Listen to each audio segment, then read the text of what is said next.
Olá, sejam todos muito bem-vindos à nossa oficina, um movimento de aprendizado direto com profissionais especializados que vão dividir seus conhecimentos e ensinar novas técnicas, saberes e fazeres. Afinal, aqui estamos sempre prontos para aprender, discutir, desenvolver novas habilidades. Esse espaço é uma iniciativa do Projeto LabFaz com fomento da Secretaria de Turismo, realização da ONG Acesso e apoio do Backstage Brasília e Infina. Guia LabFaz para novas práticas e convivência. Desligar o microfone. Fique atente. Ao entrar na sala, desligue o seu microfone e abra sua câmera. Respeitar a inscrição. As aulas têm um momento de perguntas e inscrições para a fala. Todos têm interesse em compartilhar suas dúvidas e experiências. Por isso é importante respeitar a ordem das inscrições quando quiser falar.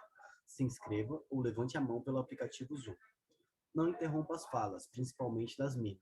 Se precisar falar, se inscreva, levante a mão e espere ser chamado. Vamos respeitar as falas de todos os alunos presentes, sem cortar ou interromper alguém. Quando tiver uma mina ou pessoa não binária falando, deve-se ficar ainda mais atente. Se houver uma interrupção, não se justifique.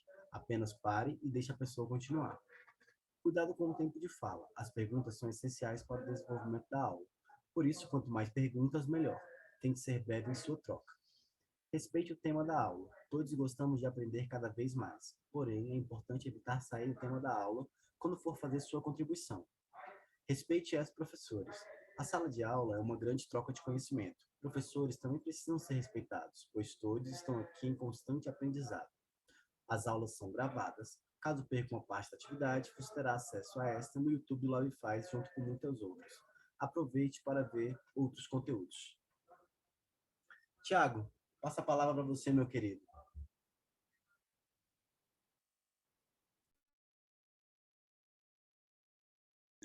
Opa, em primeiro lugar, muito obrigado, né? Obrigado aí pelo espaço, né? A Lab faz, obrigado a todos que estão aqui presentes para a gente desenvolver essa atividade. Vamos lá, vamos começar e é isso, né? Quem tiver dúvidas ao longo do caminho pode ir mandando aí no chat, né? Ou então levantar a mão que a gente vai interagindo dessa forma e ao longo das conversas, né, e da explicação, eu vou inserindo, né, essas respostas às dúvidas no assunto. Então, vamos começar. Esse curso, né, ele se chama Da Partitura ao Waveform, e são pontos conceituais entre a performance musical e a performance técnica. Em primeiro lugar, vou fazer uma breve biografia, né? Falar assim, quem sou eu, quem que é Thiago de Lima Cruz, né? Meu nome é Thiago, eu sou nascido aqui em Brasília, tenho 28 anos e a música, ela faz parte da minha vida desde pequeno, eu acho que antes do meu nascimento, a música já estava presente na minha vida, apesar dos meus pais não serem da profissão da música, não tocam instrumentos, não são do ramo técnico, mas eu acho que eu sempre fui encaminhado para isso, né? Independente da crença, o que for, eu acho que eu já tinha esse espaço para mim aí, estava guardado na hora que eu chegasse. E cheguei já fazendo música desde criança. Um dos instrumentos, né? O meu instrumento de linguagem principal é a percussão. Toco percussão desde pequeno também, comecei estudando com 8 anos de idade e a partir daí fui desenvolvendo, né? Sempre me envolvi com carnaval. Hoje eu sou um dos fundadores do Bloco das Divinas Tetas e, né, trabalho muito com ritmos brasileiros, mas também já trabalhei com ritmos árabes, ritmos persas. Já trabalhei com música de vários lugares do mundo. No meio do caminho, né, do fazer musical, acabei me encontrando fazendo outra universidade. Eu fui estudar biologia na UNB, mas isso foi muito interessante, que me trouxe uma visão de mundo, né, muito ampla, né, com muita diversidade, várias possibilidades, e entendendo essas conexões. E é por isso também que eu chamo esse curso de pontes conceituais. Porque uma coisa que a gente aprende na biologia é que está tudo interconectado, né? Está tudo interdependente e a gente precisa entender essas pontes para compreender o total das questões. E outro ramo que eu trabalho é a iluminação cênica, né? Já tem 6 anos que eu estou atuando com a iluminação profissionalmente, mas sempre foi um encanto também, desde criança, né, esses equipamentos, refletores. Eu lembro de uma cena muito característica de que, vendo um espetáculo, tinha um operador de canhão seguidor e eu não olhava para o espetáculo, eu só olhava para o operador. E até que um dia, foram vários dias seguidos, eu acabei chegando perto lá e aí falou, não, senta aqui, mexe aí no canhão e assim começa a minha carreira na luz. Bom, hoje eu tenho um estúdio de gravação especializado em percussão, em ensino de percussão, mas também ensino técnico, né, para a gente ter mais espaços, né, que divulguem e que estão dando conhecimento, né, a respeito da área técnica e também de ensino musical. Acaba que eu fico navegando nas duas áreas. No espaço também a gente faz produção musical e eu também atualmente estou trabalhando com o meu trabalho de compositor no mundo, né? Tenho gravado minhas músicas, colocadas para frente, que é um veio também que eu acabo fazendo. Então, acaba que esse curso ele vem dessa background, né, misto, diverso, com várias coisas acontecendo, e acaba que o meu pensamento, né, quando eu faço música e quando eu faço luz, ele também é em torno disso tudo, né? Essas conexões da biologia, do carnaval, da música, da percussão popular, da música mundial, de mexer com luz e no estúdio gravando, mexendo com áudio. Então acaba que a minha cabeça é uma grande bagunça organizada desses vários assuntos. E eu quero contribuir e passar um pouco disso, né, para vocês. O intuito desse curso, né, por quê, para quê e para quem? É para diminuir o espaço existente entre o saber técnico e o saber musical. Acaba que de duas uma, né? Ou a gente tem isso numa visão que eu construí assim observando os profissionais com que eu já trabalhei, né? A gente tem profissionais que vêm do background já da música, tem profissionais que vêm do background do teatro, tem profissionais que vêm do background de cinema, tem profissionais que vêm já da logística, né, que começam montando, começam operando e aos poucos entram na área técnica. E a gente tem essas várias realidades, mas acaba que existe um gap, existe eu diria que seja não diria um precipício, mas uma distância, né, que eu acho que ela é mais, como é que eu digo? Ela não é real, assim, ela é mais, ela está mais na cabeça das pessoas, é uma questão que veio com a nossa formação social, das categorizações de tudo, mas que é esse lugar do saber técnico e do saber musical estarem em caixinhas separadas. Mas para mim, na verdade, é uma coisa só. O técnico, ele é artista, o artista é técnico, né? Apesar de mexer com linguagens diferentes em momentos diferentes, esse espaço, para mim, ele não existe. Então, essa é uma tentativa de, através de conceitos e conhecimentos, ajudar a diminuir esse gap, também trazendo para pessoas que não tiveram ainda essa parte da formação, né, no seu processo de evolução encaminhada, que tenham esses conceitos. E também para quem já sabe desses conceitos, para que reforce e tenha um novo olhar sobre como funciona a música e como isso se relaciona nas diversas áreas, né, do fazer técnico. Bom, aí eu venho dizendo que a música é muito além de tocar, porque isso aconteceu comigo, eu acho que acontece com grande parte, né, de quem toca um instrumento, é que a gente se foca muito no fazer técnico do instrumento, né, daquela sequência de escala, daquela sequência rítmica, da técnica de execução, né, e a gente acaba focando que, poxa, eu estou tocando, estou fazendo música, mas acho que não só de hoje, né, mas como desde a sua origem, a música ela é muito mais do que apenas o tocar.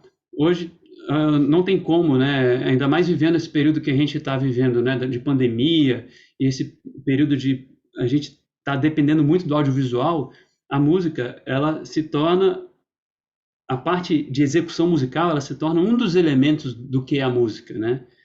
E então eu venho trazendo essa questão também. Performance musical e performance técnica. Eu vou falar mais sobre isso no próximo slide, mas basicamente é isso, que todas essas áreas são performáticas, né? A gente tem muitos essa visão academicista, né, acadêmica, de que performance é esse ato artístico de desenvolvimento de uma disciplina, e acaba que muitas vezes acaba deixando a realização técnica um pouco de lado dessa categoria de performance, mas a execução técnica, seja, né, do trabalho com áudio, do trabalho com luz, com vídeo, do trabalho com palco, né, rodagem, e qualquer outro trabalho, inclusive o trabalho produtivo, ele também é um trabalho performático. Então, a gente precisa se empoderar dessa posição de que nós somos performance, né? Estamos fazendo nossas performances e nossas performances elas também são artísticas, apesar de não estarem sendo, né, o centro daquela produção, vamos dizer assim, um espetáculo com show de uma banda, né? Não está geralmente no centro, né, da divulgação, mas ainda é uma performance artística que precisa ser considerada. Aí algumas verdades, né? Instrumentistas precisam entender melhor as necessidades técnicas, né? Quem aqui já não está cansado, né? Já não está cansado de chegar num trabalho e ter certos questionamentos e certas demandas que seriam evitadas se tivesse uma formação técnica, né? Para quem está na ponta lá do instrumento. E a mesma coisa que profissionais da técnica precisam entender melhor os conceitos musicais, né? Quem aqui já não passou pela situação de ficar perdido com algum assunto que está acontecendo no palco, que só porque falta aquela linguagem. Às vezes a pessoa sabe, ela detém esse conhecimento, mas não detém o termo, não detém a palavra sobre o que é esse assunto. Por que esse curso não é chamado de teoria musical para profissionais da técnica? Porque esse curso ele vai muito além apenas do que teoria musical, né? Vou falar muito de teoria musical, mas eu também estou falando um pouco de história, estou falando um pouco das relações, estou falando um pouco de interações, estou falando de outras questões, né, além do que apenas teoria musical.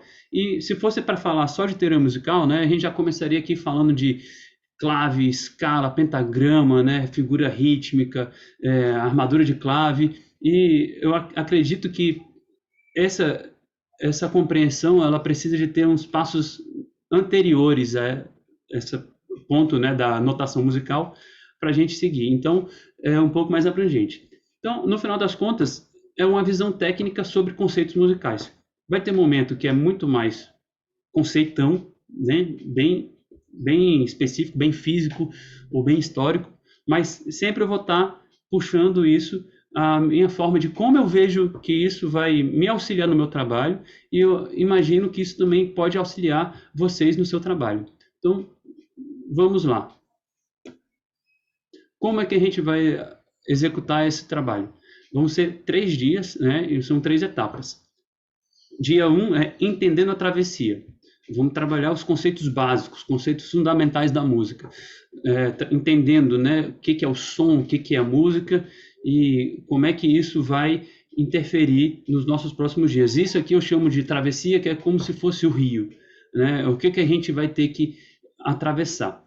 É o grande meio, né? O grande objeto. Depois do dia 2 vai ser a construindo a ponte, são os conceitos estruturais da música. Como é que a gente vai atravessar isso? Quais são as ferramentas que a gente vai utilizar? No caso aqui, vamos passar pela notação musical e pelos conceitos fundamentais dentro da notação musical, né, de melodia, harmonia, ritmo. E a gente vai pegar esses elementos, vai separar, vai entender essas questões para entender quais são os objetos de trabalho dentro desse rio. Vou passar um pouco sobre coisas em outros países, outras regiões, não vou ficar só focado no ocidental, mas o dia 2, o objetivo é que a gente olhe uma partitura e entenda o que esteja acontecendo na partitura. Não necessariamente, né, como o nosso tempo aqui é curto, não sei se vai dar tempo, né, de a gente sair com total conhecimento de pegar uma partitura e ler de uma vez, mas com certeza quando você bater o olho, você já não vai ficar mais assim, o que é isso? Parece tipo outro idioma, né? E, bom, e tem algumas curiosidades legais ao longo do caminho. E o terceiro dia vai ser atravessando a ponte, que vai ser justamente a prática, né, de tudo que estamos aprendendo nesses 2 primeiros dias. Vamos fazer prática de percepção auditiva, de identificação de instrumento, prática de leitura rítmica, né, solfejo, e fazer análises, vamos ouvir músicas, e identificar tudo que foi visto nessas músicas, para que no dia a dia de trabalho nós também tenhamos essa capacidade de ouvir algo e identificar já com aquele conceito solidificado no nosso saber, né? Vamos seguindo aqui. Bom, primeiro a conceituação de performance, né? Segundo esse dicionário Michaelis adaptado, Performance, o ato ou processo de realizar algo. Atuação, desempenho. E atleta teve uma performance excelente na prova de natação. 2 para o cinema, teatro. Né? Primeiro, essa questão de performance é performance da ação, né? Execução, desempenho. Segundo, referente a teatro, né? Ato de representar um personagem em uma peça ou filme. Sua performance como vilã estava fantástica. Isso já é a performance de atuação. 3. Né? A apresentação em que a artista tem total liberdade de criação e atuação, associando ideias, teatro, dança e música. Isso já é a disciplina performance, né? Arte performance. Performance é arte. 4. Uma apresentação pública de qualquer natureza. Né? Qualquer show, qualquer evento, a primeira pessoa dessa banda foi um verdadeiro fiasco. E 5. Conjunto de fatores determina o desempenho de algo, que é a performance técnica, né, de algo, ou de algum objeto. Atleta já é uma palavra neutra. E atleta. Obrigado, Má. Vou fazer depois essa correção. Obrigado pela orientação. 6. O desempenho, né, então, de atleta, sem a variação ali no sufixo, né? Então, atleta em determinada competição, né, que é a performance esportiva. E o 7º é a questão linguística, que é desempenho. Bom, agora em relação à questão de ponte. E é isso aí, gente, né? Para quem chegou depois, fiquem à vontade, né, para fazer suas observações, sugestões e comentários, que eu estou aqui acompanhando o chat, fico muito agradecido. Vamos lá, em relação à ponte, né, eu tive essas duas visões, né? Uma de que a gente tem que atravessar esse mar de gente, esse oceano de pessoas, que a técnica está ali isolada na house e a música está ali no palco. Mas não é muito bem assim, né? Mas a visão é de que como se fosse esse rio que a gente fosse atravessar. E aqui também é essa brincadeira, né, de como vai ser essa travessia. Tem ali a teoria musical como um bicho de 7 cabeças, distante, né, do que a gente vai chegar, e a gente tem um rio enorme para poder chegar até lá, com vários conceitos, mas se a gente vai entendendo um a um, o processo fica mais simples. E eu estou ali, né, o pequeno barquinho, né, perdido no meio das águas e com uma porrada de coisa para estudar e para aprender, mas a verdade é que quando a gente vai avançando trecho a trecho, essas coisas ficam mais simples, não precisa ser essa complicação toda que é. Vamos lá, conceitos que a gente vai trabalhar esses 3 dias. Música, melodia, harmonia, contraponto, ritmo, som, altura, intensidade, duração, timbre, afinação, arranjo, extensão, tessitura, forma, métrica, temperamento, estilo, série harmônica, instrumentos, formação do som, onda sonora, partitura, escala, acordes, tonalidade, claves, orquestra e vários outros. Então, assim, já dá para ver que é muita coisa, são muitos conceitos.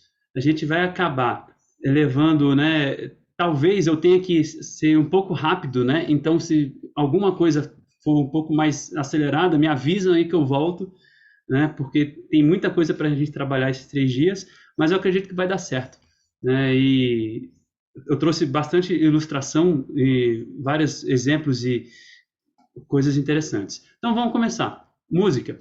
Né? A gente vai falar de música, a gente tem que começar a música no seu macro, né, para depois chegar no micro. A gente começa entendendo que é um fenômeno sociocultural humano, né? Ela é onipresente na sociedade, é identitária e unificadora. O que eu quero dizer com essa questão de identitária é que você consegue identificar um grupo étnico, um povo, uma tribo, algum grupo regional pela música. Você já sabe, né, de onde aquela música vem, de onde aquele grupo ele está localizado, né? Você escuta uma música japonesa, você tiver conhecimentos musicais, você sabe que aquela música vem do Japão. E uma coisa que ela é unificadora é que você não precisa entender o idioma para você ter a emoção e ter a reação associada a isso. Então a gente precisa começar aí. E um dos elementos, né, sociais que acho que isso eu pego da minha formação na biologia, que dos caracteres de identificação, né, das espécies, a gente tem os caracteres humanos, são os caracteres culturais.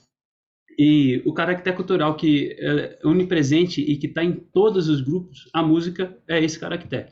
você tem as artes visuais têm variação, né? Se você tiver, por exemplo, uma imagem de alguma figura da mitologia nórdica, talvez alguém, né, de formação de origem indígena brasileira que nunca teve contato com os nórdicos não vai entender o que está rolando ali. Mesma coisa você pegar um desenho, né, japonês, levar para algum inuit que nunca teve contato com o Japão, não vai entender aquilo ali. Mas se você pegar uma música desses povos e colocar em contato, o entendimento vai acontecer.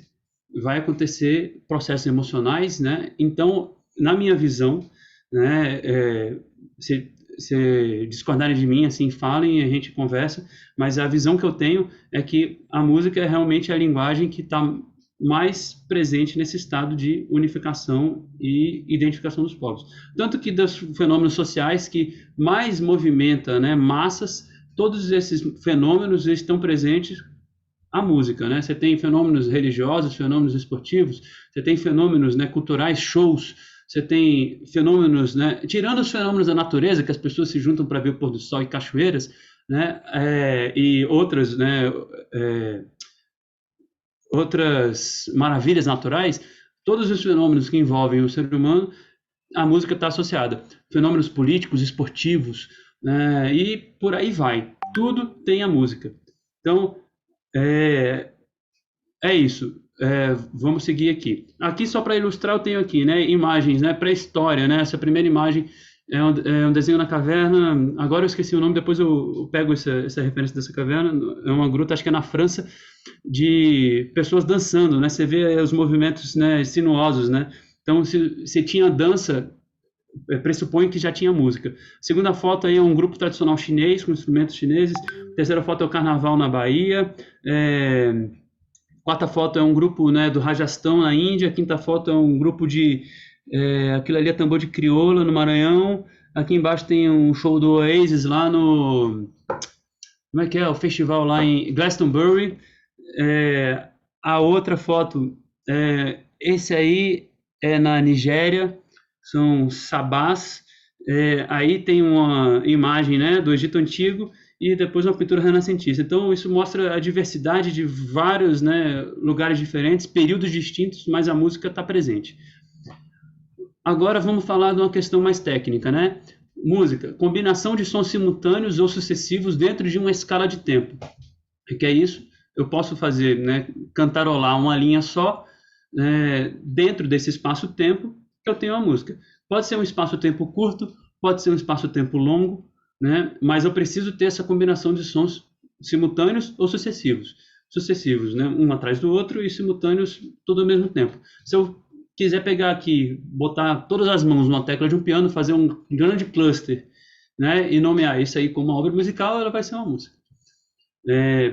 Música, ela é mais do que tocar um instrumento. Eu tinha falado anteriormente que a música é mais do que tocar. Então, ela é muito mais do que tocar um instrumento, né? Ela envolve como a gente pensa, como a gente age, como a gente se relaciona com as outras pessoas, como a gente se relaciona com o ambiente, e fazer música tá junto dessa, vamos dizer assim, essa grande esfera, né, de questões que envolvem o fazer musical. Aí eu venho dizer também que música é maior do que qualquer festival, que essa é uma beliscada importante que a gente precisa colocar, né? Que da experiência minha trabalhando como técnico, muitas vezes, né, em certas ocasiões, festivais ou não, sempre passei por situações de distrato, né, de desrespeito. E eu fiquei, gente, como assim, né? Por que vocês estão, né, agindo dessa forma? Se a gente está trabalhando, né, para a música, né? E o trabalho é conjunto. Sem o trabalho técnico, não estaria acontecendo esse trabalho desse festival. Então, a gente precisa entender que a gente está trabalhando para a música, a gente está trabalhando para um objetivo muito maior, que é de reconhecimento social, né? Que é de reconhecimento cultural, que é de um elemento social essencial. Então, a gente precisa ter essa noção de que música é muito maior, né, de qualquer coisa que a gente faça individualmente, né? A música é algo maior, inclusive, do que o nosso coletivo. Se a gente tem a questão de transcendência, enfim. Ela é maior do que a teoria musical. Essa é uma briga que as academias, elas ficam muito fechadas, né, em teoria musical, né, as universidades, as escolas tradicionais, e ainda muito na teoria musical ocidental. Mas a música é muito maior que isso, né? A música também é saber tradicional, música é saber regional, é oralidade, né? música é maior do que a música ocidental. A gente precisa sair das nossas caixinhas, principalmente hoje em dia, que o acesso, apesar de ser tão facilitado pela internet, ele é muito empurrado, né, pelos meios, pelas redes sociais, pelas rádios, pela televisão, e acaba que se a gente não vira o olho e vira a cara, a gente fica só nesse recorte. E a gente, trabalhando na área técnica, precisa sair desse recorte. A gente precisa ter um repertório maior, a gente precisa ter um repertório mais diverso. Isso para entender que o mundo é maior do que o que está à nossa volta. Dessa forma, a gente trabalha melhor, independente da nossa área. Música é uma experiência sinestésica, que envolve mais do que um sentido. Então, quando a gente está numa equipe, a gente tem que ter noção de que ninguém ali é mais importante que ninguém, né? Aqui é muito incrível o trabalho que a LabFaz faz, porque ela traz essa percepção, né, de que juntos precisamos estar em conexão para fazer os trabalhos acontecerem. E se um profissional, se uma figura daquela equipe falha, o negócio todo falha. E porque a experiência é sinestésica. Se falta algum elemento, acaba que a gente não tem a experiência da música como um todo. E a gente tem afetividade e lembrança, né? Porque a música ela faz parte das nossas conexões afetivas e de memória. Você tem os exemplos, né, que são muito importantes das pessoas que têm Alzheimer, que quando você toca músicas de suas juventudes, elas voltam à consciência e cantam e lembram. E aí vem uma coisa muito importante, que a área técnica existe sem a música, porque a área técnica atua, né, em eventos corporativos, em televisão, em cinema, atua em montagem de espaços, né, montagem de espaços temporários, mas a música, ela não existe sem a técnica, né, porque aí eu considero a técnica até a figura do luthier que está construindo instrumentos, né, a figura de quem está construindo, né, a notação musical, escrevendo partitura, transcrevendo, tudo isso é trabalho técnico. Desde a primeira vez que se fez uma música, numa performance, né, pode ser lá na pré-história, que alguém acendeu uma fogueira para iluminar aquela performance, aquilo ali já existia o trabalho técnico, né? E tem o trabalho técnico de quem está fazendo, né, tocando o instrumento, porque uma das interfaces, além de ter a composição, é que você tem a ação técnica para fazer música. Você precisa da ação técnica, né? Mas isso aqui é pregar para os pares. E vamos seguir. Agora a gente entra nas questões dos conceitos fundamentais, conceitos básicos da música. A gente começa falando sobre o som, porque música é sobre som. A música ela é essa interação sucessiva, né, o simultâneo de sons, e ela também é a interferência ao silêncio. Quando a gente quebra o silêncio, né, propositadamente, com algum objeto sonoro, com alguma ideia sonora, a gente está fazendo música. Então, o som ele é a vibração de corpos elásticos, uma perturbação omnidirecional nas partículas do ar atmosférico, ou seja, o som ele se dissipa em todas as direções. Recepção, e a partir dessa dissipação a gente tem a recepção das vibrações pelo tímpano. Aqui o tímpano, né, você pode fazer a associação com o diafragma do microfone. A forma como o tímpano funciona é muito parecida com o diafragma de microfone funciona, porque o microfone ele vem dessa observação. Aí a gente tem o transporte auditivo, né? Transporte pelo nervo auditivo, que seria a bobina no microfone, e a decodificação pelo cérebro. No caso do sistema, é o sistema de som. E sem um desses elementos, a gente não tem som. Sem ouvido, a gente não tem som. Sem o cérebro, a gente não tem o som. Porque o som, nesse caso, é o som como percepção, né? Independente que o som já exista e ele esteja aí no universo, sem a decodificação e sem a percepção, né, de que isso é um som, ele não vai ser um som. Então, é isso. Tem o sinal do sino aí, fazendo aí a excitação nas ondas, né, chegando ali no ouvido da pessoa. Aqui é um esquema representativo da audição humana. Você tem o estímulo, né, vai para o tímpano, que o tímpano, esse estímulo, né, a vibração da membrana do tímpano, ela vai ativar esses cílios, são células ciliadas, são mais de 45 mil, algo assim, é um número muito grande, 50 mil células receptoras na cóclea, que elas vão se reagir, vão ter uma reação de acordo com a frequência, né, desse som, e isso vai mandar para o espectro, né, no nervo auditivo, ele vai encaminhar para os nossos lobos do cérebro que vão decodificar, e isso em forma de impulso elétrico. Então, cada movimentação que a gente tem na membrana do tímpano, a gente vai gerar um impulso elétrico. Isso é muito parecido com o quê? Com o microfone, né? Vem aqui a onda, ela vai movimentar aqui o diafragma, que aqui no caso do microfone, isso aqui, ele é um microfone capacitivo, então você tem duas membranas, uma membrana ela mexe, ela vai causar um campo magnético, interferência do campo magnético em relação a outra membrana, que isso vai gerar um sinal elétrico. E é como se fosse esse sistema do impulso elétrico, né, no nosso cérebro. Agora a gente vai falar de vibrações, né? São vibrações sonoras, mas a gente tem sons que não necessariamente vão ser utilizados para música. A gente tem vibrações regulares e vibrações irregulares. Tá? Que podemos utilizar de forma criativa qualquer um desses tipos de vibrações para fazer música. Mas a gente precisa diferenciar vibrações regulares, que são controladas e de fácil repetição, e vibrações irregulares, que não têm controle definido e é de difícil repetição. Como assim? Vibração regular é o que a gente obtém tocando um instrumento musical, um violão, um pandeiro, uma flauta, que a gente consegue repetir isso milhares de vezes seguidas e com maior controle. E vibração irregular é a que a gente não tem controle. Eu coloquei aqui dois exemplos, né? Se analisar aqui a onda, o primeiro eu vou botar para tocar, eu só vou baixar aqui o volume para não ficar muito alto.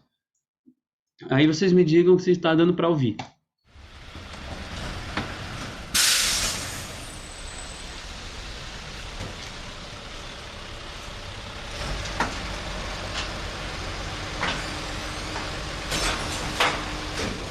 Então, se vocês... Posso parar aqui. Vocês já devem ter identificado, isso é um caminhão de lixo, e o som está presente aí também, né? Está gerando som, mas esse não é um som controlado, é um som que é muito difícil de se repetir. Como é que você pede para repetir o mesmo som da lixeira entornando o caminhão de lixo 10 vezes o mesmo som? É muito difícil. Então, essa é considerada uma vibração irregular. E uma vibração regular... Eita, tá muito alto.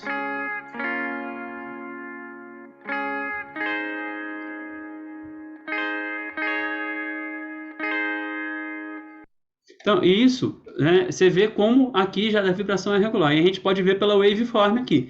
Né, no caminhão, né, de lixo, você vê que tem vários picos, né, de diferentes aí, intensidades, né, vários picos e vales. E isso varia de uma forma assim... incrível. E isso aqui eu fiz um recorte, né, da onda, assim, é um pequeno intervalo de tempo. E aqui já nos acordes, você vê que, né, da guitarra, a onda, ela é muito mais definida. Você tem essa percepção, né, do que está acontecendo, né, de uma forma muito mais controlada. Então, vibrações regulares e irregulares. Aqui eu trouxe, né, exemplos de instrumentos. A gente tem aqui, essa aqui é a primeira flauta, né, a flauta mais antiga, na verdade, que ela foi encontrada, ela é datada tem o que 40 mil anos, né, atrás, e ela é datada dos períodos de Homo neanderthalenses. Então essa é uma flauta de grupos de neandertais que já tocavam, e tem até, depois eu posso mandar um vídeo, né, de uma reprodução sendo tocada, de uma réplica sendo tocada. A gente tem aqui, então você vê que essa ação de controlar o som, ela já vem de muito tempo atrás. Aqui é um teponátrio, esse aqui são mexicanos, astecas, na verdade, que são instrumentos provenientes dos log drums africanos, essa mesma linhagem, né, de origem, que são troncos escavados, né? Isso é um instrumento utilizado para comunicação. E aqui tem uma lira, lira de Pitágoras, já mais antiga, mais recente, né? Vamos lá, características básicas dos sons. Agora vamos entrar nas características musicais que a gente trabalha: altura, duração, intensidade e timbre. Altura e frequência. Primeira coisa, que a altura é o paralelo à frequência que a gente tem na parte física, mas tem uma diferença, né? A frequência são ciclos repetidos em intervalo de tempo, medida em hertz, né? São ciclos por segundo, e isso é o que a gente chama de comprimento de onda. Ou seja, quanto mais rápida a onda, quanto mais ciclos a gente tiver em menor tempo, mais agudo vai ser o som. E quanto mais lenta a onda, quanto menos ciclos, mais grave é o som. É importante fazer essa diferenciação de que a frequência ela é um valor objetivo. A gente consegue medir, a gente consegue fazer uma análise, né, exata, mas a altura já não. Porque a altura ela depende de quem está ouvindo. Então ela é algo subjetivo. Né? Isso aqui é muito interessante, a gente ter essa percepção de altura e frequência, de que muitas vezes a gente está, por exemplo, mixando alguma coisa e algo está soando estranho, a gente acha que é alguma frequência que está sobrando, mas às vezes é só a altura da nota que não está lá na afinação que a gente está utilizando naquela obra, né? Aquela música, e às vezes aquilo está incomodando. Às vezes isso é legal, pode deixar passar, mas às vezes a gente precisa estar atento para entender que é isso que está acontecendo, né? Altura e frequência. Aqui, né, eu tenho alguns exemplos, né, de altura e das ondas, né, de como é que fica o waveform. Você vê aqui de baixo para cima é a mais grave, né? Olha o espaço que tem entre os picos e os vales. Esse aqui é um instrumento do live, é o analog, é um sintetizador. Eu vou deixar o volume bem baixo porque pode ser às vezes meio irritante o timbre muito alto. Esse aqui é um dó, todos são dó. Esse aqui eu acho que é um dó 2, aqui um dó 3, um dó 4, um dó 5. Sobrepôs aqui. Então dá para ver que quanto mais ciclos em menos tempo, mais agudo vai ficando o som. Isso a gente pode ver também em máquinas, né, em motores, em rotores que quando aumentam a rotação, fica mais agudo. Aqui eu tenho essa imagem ilustrando já na notação musical, né, no pentagrama aqui com a clave de Sol, com a clave de Fá, mostrando aqui as alturas, né, na notação. Também, conforme vai subindo, vai ficando mais agudo, né, e conforme desce, vai ficando mais grave. Altura igual a frequência. Então, não é igual a frequência, mas quais são os paralelos das alturas para a frequência? Aqui a gente tem esse gráfico que tem aqui a notação ocidental da escala cromática, e a gente tem aqui também as cifras e a relação com as frequências. A gente usa uma afinação, já vou falar sobre isso, lá em 440 Hz. Esse é o sistema temperado, e aqui tem as frequências das outras notas. Depois vocês podem olhar, pesquisar isso com calma, mas é interessante, né? E é importante a gente saber que o sistema, né, da música ocidental hoje é todo regulado no Lá 440 Hz. Daqui a pouco a gente vai saber por quê. E essas são as relações. Aqui são as extensões, né? Em relação dos instrumentos com as alturas. Isso aqui é chamado também de tessitura. Eu vou falar mais para frente também dessa imagem com mais calma. Mas aqui a gente tem instrumentos, né, mais graves, aqui em azul, né, instrumentos, e aqui são os instrumentos de corda, né, em azul são instrumentos de corda, em verde são vozes, e aqui em rosa, magenta são instrumentos de madeira, e aqui em laranja são os metais.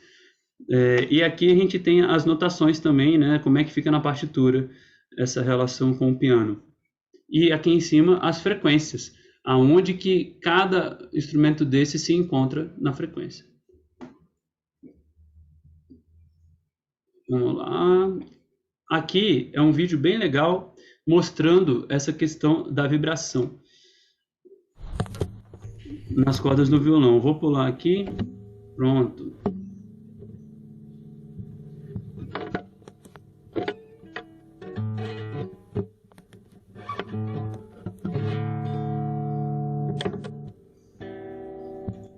Esse vídeo é legal porque ele deixa claro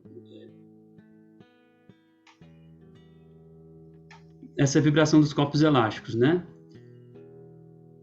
Você vê como a corda grave tem mais espaços de vibrações do que as cordas agudas, né?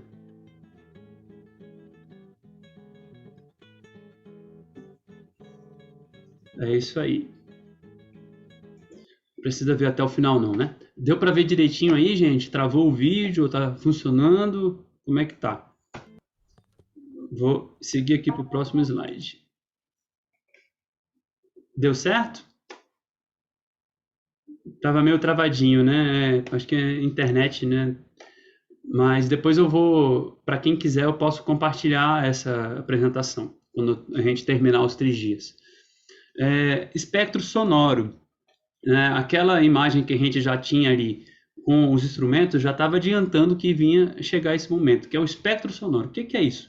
São todas as ondas que vão compor esses sons audíveis e não audíveis pelo ser humano, né? Seja infrassons, sejam ultrassons, tudo está no espectro sonoro.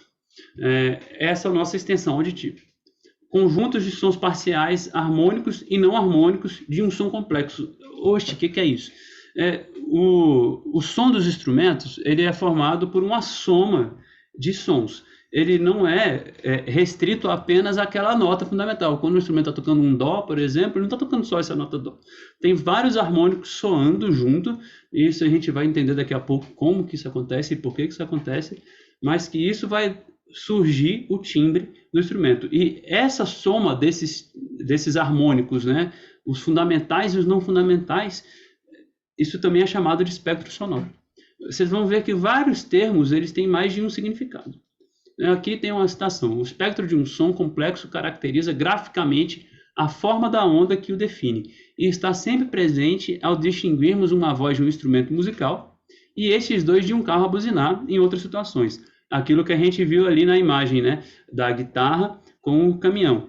E esta onda resultante contribui para determinar a fonte mecânica ou digital de sons complexos a partir do som em si, para posteriormente poderem ser organizados por timbre e outras propriedades.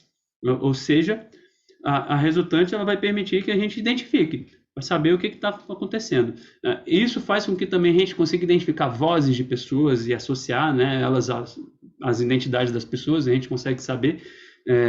Pessoas conhecidas a gente escuta de longe e fala, ih, é fulano, é ciclano. Então, isso é por conta do espectro sonoro que está naquele timbre. Aqui a gente tem o espectro sonoro, aqui no lado esquerdo, né, da audição. Você vê, a audição humana, ela varia de 20 Hz a 20 mil Hz. Só que a partir de 5 mil Hz já são considerados sons desagradáveis porque começam a machucar nossas membranas do tímpano. Né? Com o passar dos anos, né, com a idade, a gente vai perdendo, né, esses extremos, tanto baixas quanto altas frequências, principalmente as altas, são as primeiras a perder. E acima de 20 mil Hz tem os ultrassons, são as frequências, né, que morcegos, né, e também outros animais com sonares, né, golfinhos, também utilizam para fazer suas localizações, trabalham com ecolocalização através de ultrassons. E abaixo de 20 Hz a gente tem os infrassons, que eles também estão presentes nos sistemas de sons, estão presentes também no nosso dia a dia, mas acaba que nós não percebemos por conta do nosso aparelho auditivo. Aqui tem um espectro sonoro da zona de conversação, né? Tem todo o campo auditivo. Esse outro gráfico aqui ele vai trazendo, né? A gente tem aqui a frequência embaixo, né, no eixo X, então, e a intensidade no eixo Y. Então, além, né, da questão da frequência, a gente tem a intensidade, né? Certas frequências em certas intensidades, elas não vão ser audíveis, mas em intensidades, né, mais fortes, elas acabam sendo audíveis. Você vê ali que os 20 Hz precisam estar acima dos 80 dB, né, quase 90 dB ali para a gente perceber. E já frequências ali em 2K, né, abaixo de 20 dB, a gente percebe com tranquilidade. E a zona de conversação está ali no meio, né, entre ali uns 800, né, e 2K5, né, e flutua ali, né, de quase 80 dB até um pouco menos de 20, né, a zona do sussurro. Vamos para a próxima. Aqui também tem outra super legal, né, de espectro sonoro. Eu acho fofo porque tem os bichinhos, tem ali, né, nos infrassons, os elefantes e as toupeiras, animais que estão embaixo da terra, no subsolo, utilizam muito essa questão dos infrassons, porque quando você vai para camadas, né, camadas abaixo, né, do solo, você tem as médias frequências e as altas frequências, elas são todas absorvidas e acabam ficando só a baixa frequência por conta do comprimento da onda da baixa frequência, que é um comprimento muito longo e passa por essas regiões. Então, animais que vivem sob o solo, né, no subsolo, e fazem seus túneis, utilizam muito essas infrações. Tem ali cão e gato, né? Você vê que o campo auditivo de cão e gato eles são mais sensíveis a frequências acima de 20.000 do que, né, os seres humanos são. É por isso que tem aqueles apitinhos para cachorro, né? E é horrível, né? Porque machuca o cachorro, mas enfim. E aí tem os ultrassons, né? Os golfinhos, os morcegos que usam essa questão da ecolocalização. Intensidade. A intensidade ela está associada à amplitude da onda, que é se a onda ela é maior ou menor. É aquilo que a gente viu ali no gráfico, né, do espectro auditivo e da questão da zona de conversação, que a intensidade vai ser se o som é mais forte ou se o som é mais piano, né, ou fraco. Ela é a força motora do movimento vibracional. O que é isso? A força desse movimento gerador da vibração. Né? A força que a gente ataca a corda, toca no tambor, que a gente sopra, né? Ou no caso de um instrumento, né, eletrônico, a quantidade de energia, né, no circuito elétrico que ele envia para os circuitos e para o alto-falante. Ela é medida em decibel, o plural pode ser decibéis ou decibels, isso já está aceito. E a mesma coisa da altura e da frequência. A amplitude, ela pode ser medida, tem um valor objetivo.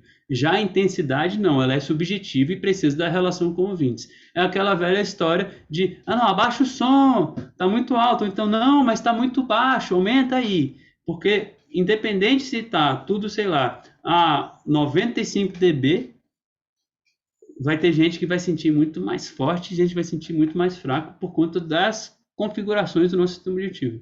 Então, é importante também ter essa noção. E aqui tem também a mesma coisa dos exemplos, né? Esse eu não vou mexer no volume. Então, a gente tem aqui um loop, né? Um trecho de guitarra e depois um aumento de 20 dB. Vamos ouvir aqui.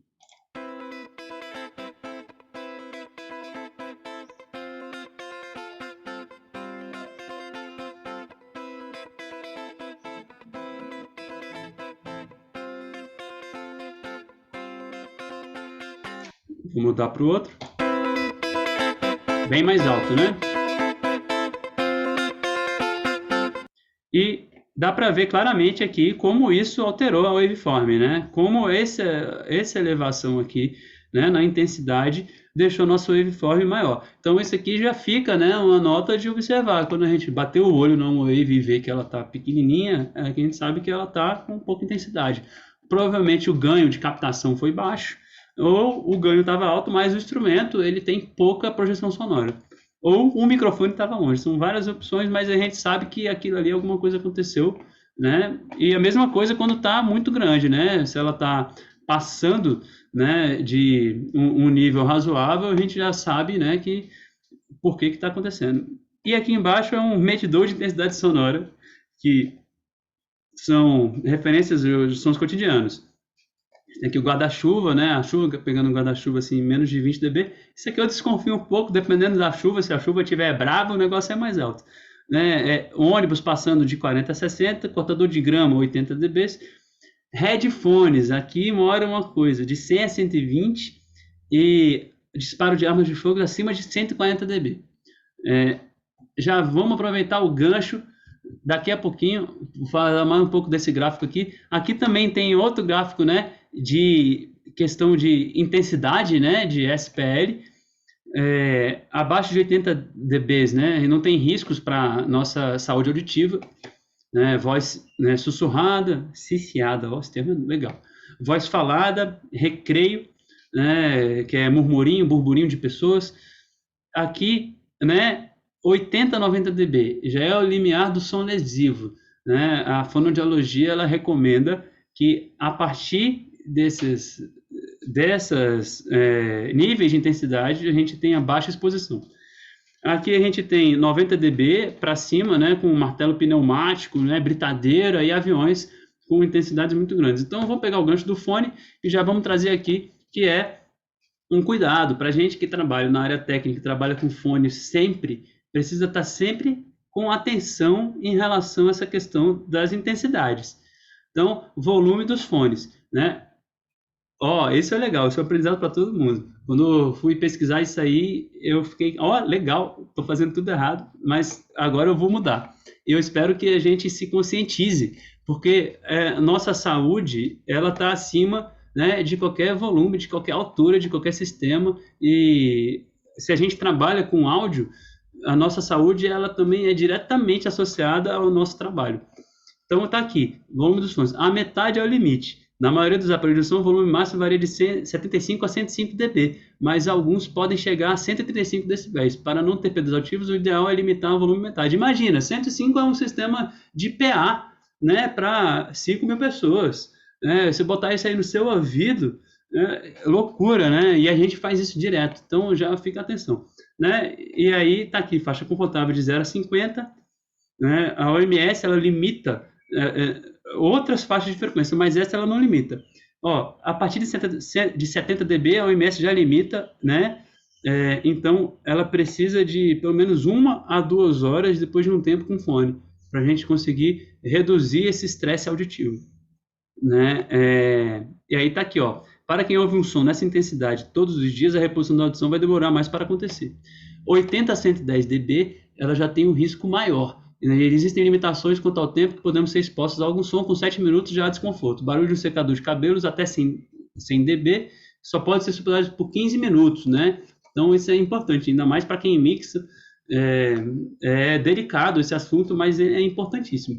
E acima de 115 dB seria, a rigor, só por 28 segundos, né? Isso porque realmente afeta a nossa saúde. E aí essa é uma informação chocante, né? 50% das pessoas com 35 anos ouvem música e sons em níveis perigosos em aparelhos como smartphones e MP3 players.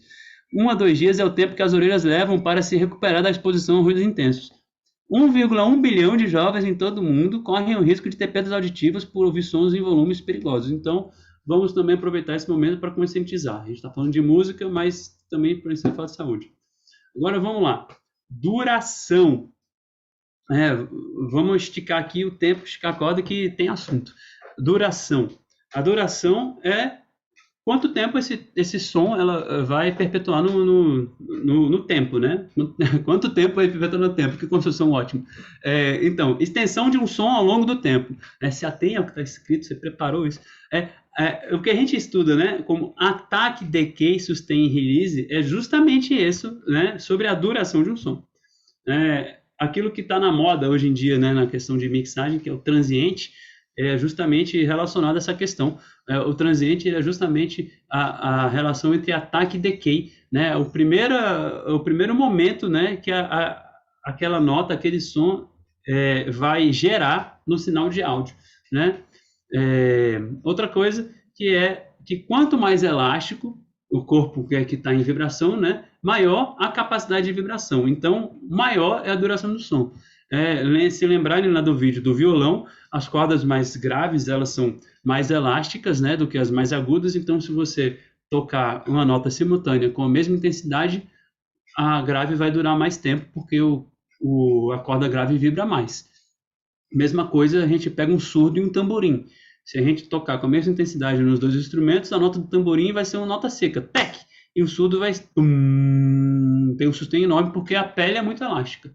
Então, essas coisas, por que a gente precisa saber disso? As informações é que isso vai interferir diretamente no nosso processo de captação de áudio, de sonorização, né? Na parte do trabalho com áudio é direto, isso aí não tem para onde correr, a gente tem que entender muito bem de duração. O trabalho, né? Quem trabalha com luz, quem trabalha com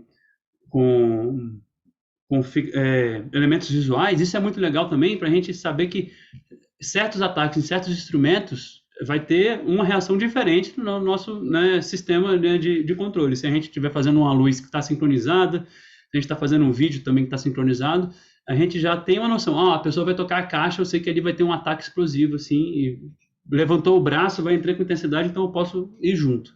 né?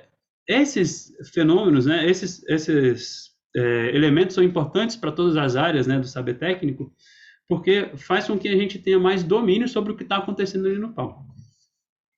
Vamos lá. Duração da nota, aqui a gente tem um envelope, né? Você vê, essa aqui é uma nota, provavelmente é uma caixa, né, de percussão, aqui também é uma caixa, né, de bateria, ou qualquer outro instrumento de percussão, que você tem um ataque muito rápido, né, e muito intenso, um decay bem rápido e quase que não tem sustain, né, e o release é longo, mas quase não tem som. Né? Aqui a gente tem a segunda nota, aqui no azul é um gráfico de uma trompa, aqui eu acho que é uma nota de um trompete, né? Que você tem aí o ataque, ele não é tão rápido, né? Você leva um tempo até o ar chegar no ponto, né? De gerar aquele som, então o som é sempre né? Tem esse lugar, e aqui no caso essa é uma nota que ela vem tendo uma redução da intensidade, né, leve. Aqui são ataques, né, ataques da trompa. Aqui já é uma nota mais longa, essa é número 2, a segunda nota do número 2. E o 3 aqui, azul, é uma nota de um violino. Você vê que é uma corda friccionada, ela passa ali, o ataque é muito, muito pequeno, mas o sustain é enorme, né, e o release também. E aqui embaixo são várias, em preto, né, no canto esquerdo aqui, são várias notas staccato, né? Isso aqui pode ser uma flauta fazendo staccato, pode ser um instrumento de corda fazendo staccato também, pode ser um ostinato em guitarra, mas a gente percebe o sustain que está aqui, né, gerando o corpo da onda, mais esses transientes, né, acima. Então, isso não é um instrumento de percussão, porque só se fosse um surdo, mas as frequências, né, a gente percebe que na percussão fica quase que um triângulo, né? E aqui a gente não tem essa formação de ataque tão rápido. Aqui tem um gráfico, né, justamente sobre isso: ataque, decay, sustain e release. Aqui aqui está em alemão. Agora eu esqueci o que significa, mas isso aqui acho que na verdade é justamente duração da nota. Ataque, né, o primeiro momento, né, aqui o transiente. O decay é logo quando cai o transiente e vem para a área de sustain. E o release é quando a nota acaba, né, quando você termina de, por exemplo, num instrumento de sopro, quando você para de soprar, é quanto tempo tem para essa nota acabar. Timbre, aqui a gente já veio falando de timbre lá no espectro sonoro, né, é uma soma de vibrações. É um som daqueles harmônicos, né, parciais, e os harmônicos, né, adicionais que estão ali naquele som, e ela é diferente para cada onda sonora. Faltou aí a onda. Combinação da nota geradora com os harmônicos complementares. É aquilo, né? Um instrumento, né, vamos pegar um violoncelo, ele não vai tocar só a onda, né, fundamental daquela nota. Isso a gente só consegue com sintetizadores de ondas puras. Né? No caso, em instrumentos, né, acústicos, você não tem nenhum instrumento acústico que faz só aquela onda, porque a gente tem todas as relações que a gente vai falar já já, dos fenômenos acústicos que vão interferir naquele timbre. A gente tem todas as relações de materiais e isso vai variar o timbre. O timbre, varia de acordo com o material e o formato da fonte sonora. Você pode ter o mesmo material, por exemplo, família dos instrumentos de corda friccionada, violino, viola, violoncelo, contrabaixo e outros instrumentos da família, que o material pode ser o mesmo, pode ser a mesma madeira, pode ser o mesmo tipo de corda, pode ser a mesma tipo de crina, o mesmo tipo de fibra no arco, né? A mesma pessoa tocando, mas o formato do instrumento vai mudar, né, o timbre, e nesse caso vai mudar também a altura, né, a região de extensão. O que difere os instrumentos e as personalidades vocais, né? Eu já falei sobre isso, que é aquilo que a gente tem como identificador do som. E o timbre ele é influenciado pelos fenômenos acústicos do som. Então, além de material, além do formato da fonte sonora, os fenômenos acústicos, né, que a gente vai falar agora vão influenciar. Aqui tem a waveform, né, de diferentes instrumentos. No caso aqui é de um oboé, a primeira, e a de baixo é um de clarinete. E a terceira onda é a soma, né, desses dois instrumentos. A orquestra acaba que, para quem está fazendo a composição, ela é vista como um único instrumento, né? Como se fosse um sintetizador no teclado, que aí você define, eu quero ouvir a voz de um oboé com clarinete. Então, aquele é o timbre que você procura na composição. Então, aí aqui tem essa soma de como é que fica o oboé com o clarinete junto. Você vê que o waveform, ela muda, né? Ela muda interessantemente. E aqui, se eu não me engano, né, na referência, dizia que era a mesma nota, né? Tipo assim, acho que era não sei se era um si bemol, si bemole, um si bemol, e aí, agora eu não lembro de qual, depois eu vou ver direitinho que nota que era essa aqui. Mas você vê que tem uma variação enorme, né, na questão aqui dos harmônicos presentes, né? Vamos aqui para a próxima. Aqui também tem outra questão de timbre. Você vê o diapasão. Falei que nenhum, mas o diapasão é um instrumento feito para ter uma frequência pura, né? Para não ter outros sons influenciando no timbre, né? Para a gente conseguir afinar com maior definição nossos instrumentos, né? O diapasão é feito para afinar. Naquele vídeo, o rapaz que toca aquele violão ali, ele usa um diapasão, né, no início para excitar a corda. Flauta, você vê que já muda, né, a onda. Violino, ainda mais, porque aqui tem muito mais harmônico rolando do que na flauta doce. A flauta doce, ela ainda mais fone de plástico, ela tem essas maiores limitações de harmônicos. Voz, né, falando aqui a letra A, e a clarineta, né? Você vê como muda, né, essa questão da onda, né, de um instrumento para o outro. Aqui tem a questão dos harmônicos, né? Aqui são as notas a fundamental, que é a primeira nota, né, ali por exemplo, a nota fundamental que você está tocando no instrumento, e a partir daí você tem os próximos harmônicos da série harmônica. Essa imagem aqui, ela é respectiva, né, de afinação de instrumentos de corda, né, mas ela serve para a gente perceber essa diferença, né, da amplitude e principalmente da frequência, né, o tamanho de cada ciclo e de cada harmônico. Então imagina quando você toca, né, o seu instrumento ali com a nota fundamental lá com um Dó 3. E aí ele vai vibrar outros harmônicos, esses, né, o primeiro, o segundo, o terceiro, o quarto harmônico, eles vão também surgir com esse instrumento, com essa vibração. E essa soma, né, de todos esses harmônicos vai gerar aquela waveform que a gente viu. Então, conforme esse instrumento aqui, ele vai excitar mais o segundo, o terceiro harmônico, o outro vai excitar mais o quarto. E isso vai acontecer na variação de timbre. Bom, o waveform, isso também a gente precisa falar, é claro, está no nome desse curso, que é o formato de onda. Esses padrões de waveform, ele já vêm com o surgimento da música eletrônica. Porque os instrumentos, você não tem como controlar que onda que eu quero que saia no instrumento especificamente. Eu tenho aqui uma sanfona e eu vou mudar aqui a onda dela de senoidal para uma onda quadrada. Você não pode. Mas com os instrumentos eletrônicos você tem essa condição de fazer. Então, mudou o formato da onda, vai mudar a vibração do alto-falante.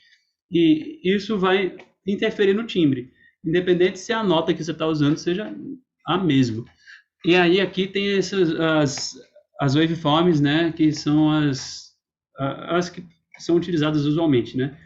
Tem outras também, né? Você tem os instrumentos chamados de wavetables, que eles mudam isso aqui, mas esses são os padrões mais comuns, né? Senoidal, triangular, né? Essa sawtooth, a square, a pulse e o noise, né? Que o noise a gente conhece, né, muito bem, aquele pink noise, white noise, né? Os ruídos para fazer teste de via, para fazer análise acústica em ambientes, né? Eles são esse tipo de onda aqui porque eles emitem todas as frequências, né, de um espectro ao mesmo tempo. E aqui nas ondas senoidais elas são já mais recortadas e limitadas. Depois eu posso mandar essa imagem também e a referência dessa foto. Série harmônica, que a gente está falando de harmônicos, né? os estudos da série harmônica, assim, né, no estudo ocidental, ele começa ali no século XVIII com D'Alembert, e ele diz que o som natural ele não é puro. O som ele possui complexidades e diversos harmônicos superpostos ao som principal. Isso porque antes de D'Alembert, com a linha de pensamento de Pitágoras, achava-se de que a música e que as notas musicais eram perfeitas, porque eram criações divinas, então elas deveriam ser perfeitas e puras e limpas. Então, um som ele só tinha aquela frequência, aquela nota e mais nada. E aí você vê como leva tempo, né, para você ter uma evolução de pensamento e, né, só no século XVIII que chegaram a essa conclusão isso no meio ocidental. Agora, a partir de agora, vamos fazer um recorte bem ocidental da questão da teoria musical, quando for mudar o aviso. E, enfim, aqui ele dizia isso, né, que o som, então, ele não é puro, tem mais harmônicos. Né? Então, a conclusão foi que as notas da série harmônica elas derivam da vibração do corpo sonoro gerador. Elas sejam uma corda, uma coluna de ar, uma haste metálica, uma membrana e seus harmônicos. Um conjunto de ondas composto da frequência fundamental e de todos os múltiplos inteiros dessa frequência. Até então, nesse período, achava que só tinham múltiplos inteiros, que era justamente essa imagem aqui, que era, né, meio, um quarto, um oitavo. Até então era essa consciência. Agora a gente chega lá em Pitágoras, lá antigamente. Pitágoras ele foi o primeiro pensador, cientista, filósofo assim do veio ocidental, né, que tem registrado, né, como ter feito testes e experimentos com notas musicais. Ele tinha muito interesse em música e analisando, né, a vibração em cordas, ele chegou nessa conclusão que a gente vai ver agora. Ele desenvolveu esse instrumento que é um monocórdio, que é só uma corda esticada, e com esse monocórdio ele ia variando a posição, né, da tensionamento da nota. Ele colocava uma haste de tensionamento para ver o que acontecia. E aí ele foi tendo umas descobertas de que quando se tensiona essa corda na metade dela, a gente tem um som uma oitava mais alto, né? E quando a gente tensiona ele a um quinto, agora eu tenho que ver a cola para eu não confundir, porque essas matemáticas são complexas. Deixa eu chegar no Pitágoras aqui.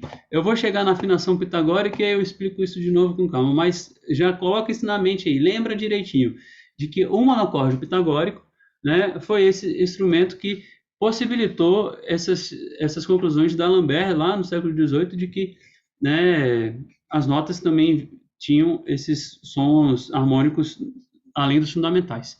Então, aqui tem o monocórdio pitagórico. Esse aqui é justamente essa imagem das cordas, né, de um instrumento de corda. Você tem aí as casas do violão, tanto ali a casa 12, casa 5, casa 7, e conforme divide a corda pela metade, né, dividiu ali a primeira corda ali pela metade, dividiu a outra também, né, ali foi já na casa 7, porque já é em terços, né, ele divide primeiro na metade, depois em terços e depois em quartos, né, em 4 pedaços de corda. Essa foi a pesquisa de Pitágoras. Já já a gente chega lá. Aqui tem os harmônicos em relação ao teclado do piano, né? Se a gente tem ali o dó, né? O dó central como a fundamental, uma primeira oitava é o segundo harmônico, né? Ali uma quinta é o terceiro harmônico. E você vê que conforme vai subindo, vai aumentando também aqui a frequência, aumenta uma voltinha, né? E essa sequência aqui é o que a gente chama de série harmônica.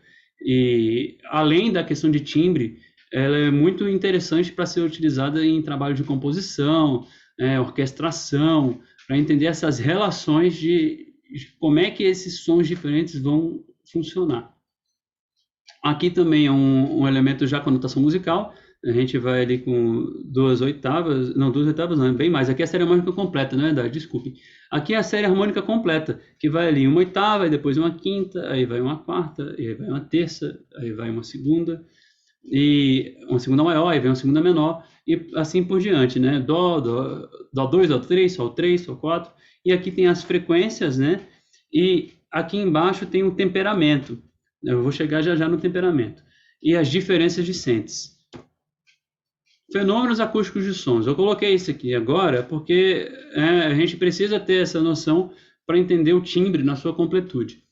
O timbre ele vai ser também alterado, né, pela reflexão, que é a característica acústica que gera o reverb, o eco e o reforço, que é justamente quando uma onda ela encontra um objeto, uma superfície, e isso é refletido, né? De acordo com o tamanho e a distância, né, dessa fonte para a superfície de reflexão, a gente vai ter ou o reverb ou o eco, ou o reforço. No caso dos instrumentos, as caixas acústicas elas vão promover essas reflexões. Instrumentos de sopro são o corpo dos instrumentos, né, as campanas, e a forma como a onda, no caso do instrumento de corda, a corda, o instrumento de sopro, a coluna de ar, vai comportar essa reflexão, vai interferir. A refração, que é em relação à temperatura, por isso que o timbre muda quando tem temperaturas quentes ou frias, né? Porque o ar se comporta de forma diferente, né? Quando está calor, né? A onda quente ela desce e a onda fria ela sobe. Por isso que tem que aquecer os instrumentos de sopro, né? E também instrumentos de corda que estão em temperaturas muito frias, né? Difração é a capacidade do som de contornar obstáculos. Vamos lá, um exemplo clássico é aquele vazamento que vem do apartamento da vizinha, do vizinho, dizendo, né, tipo, você está querendo gravar, suas portas estão fechadas, só que tem um orifíciozinho minúsculo, né, mas o som ele consegue passar e ele muda também o timbre, conforme ele difrata. A gente tem a interferência, que é quando uma onda sobrepõe a outra. Na orquestra é um exemplo clássico disso, quando a gente tem ali vários instrumentos tocando juntos, o timbre muda do que se a gente tivesse só um naipe ou só um instrumento, porque uma onda se sobrepõe a outra e muda a resultante. Ressonância, que é a vibração de um corpo elástico a um som, a vibração reativa. É um exemplo claro de ressonância, você vai tocar uma guitarra num palco, a caixa da bateria vai vibrar, porque aquela pele ressoou aquela nota. Outra ressonância também clássica que acontece é um corpo do instrumento, né? Um instrumento de corda, um tampo de madeira, você toca a corda, o tampo vibra, ali também tem ressonância acontecendo. Absorção, isso acontece com espumas, né? Espumas, tecidos, materiais de uma densidade que seja leve, mas que tenha essa capacidade de absorver. A gente acaba pegando pessoas, né, e é um exemplo clássico, a caixa de ovo, né, usar a caixa de ovo para isolar em estúdio, fazer home studio, mas a caixa de ovo, ela serve sim para absorção, mas ela só absorve altas frequências e médias altas, ela não absorve médias e baixas, né, mas é um exemplo. E o batimento, que é um fenômeno acústico também, que é quando você tem duas notas, né, que estão ali uma um pouco com a desafinação em relação à outra, você tem a soma dessas duas, a interferência, ela acaba dando uma oscilação. O batimento é muito útil na hora de afinar instrumentos de corda, né, que você analisa se está afinado ou não, se dá batimento ou não. Vamos lá, afinação dos instrumentos. Cheguei no que eu queria chegar. O Pitágoras, né? As cordas mais curtas emitem sons mais agudos. Essa foi a percepção que o Pitágoras teve lá na época. A frequência da vibração de uma corda é diretamente proporcional ao seu comprimento, ou seja, quanto maior o comprimento, quanto maior essa corda, né, a frequência ela vai ficar maior, ou seja, vai ter uma onda mais grave, né? Uma corda menor vai ter uma frequência menor. Né? O tom de uma corda, quando soada, aí são as descobertas, aquilo que eu estava falando lá atrás. O tom de uma corda, quando soada na metade de seu comprimento, é 1/8 acima do som da corda livre. Né? Assim, satisfazendo a razão de 1/2. Então, você dividiu a corda na metade, pá, você vai ter um som de 1/8, que é a casa 12. Quando a corda é soada em 2/3 de seu comprimento, o som é 1/5 mais alto, que é a divisão dos terços. E quando o som está dividida em 3/4, né? A corda está dividida em 3/4, o som é 1/4 mais alto. E nessa descoberta, ele teve ali, né, a fundamental, a oitava, a quinta e a quarta, que são intervalos chamados também de intervalos consonantes. E ali ele construiu a primeira lira, né, a lira pitagórica, e criou a escala musical, né, de razões entre os números inteiros. Vamos seguindo aqui. Aí está a divisão das cordas, né, a divisão na metade, a divisão ali em 2/3 e a divisão ali em 3/4. Afinação dos instrumentos.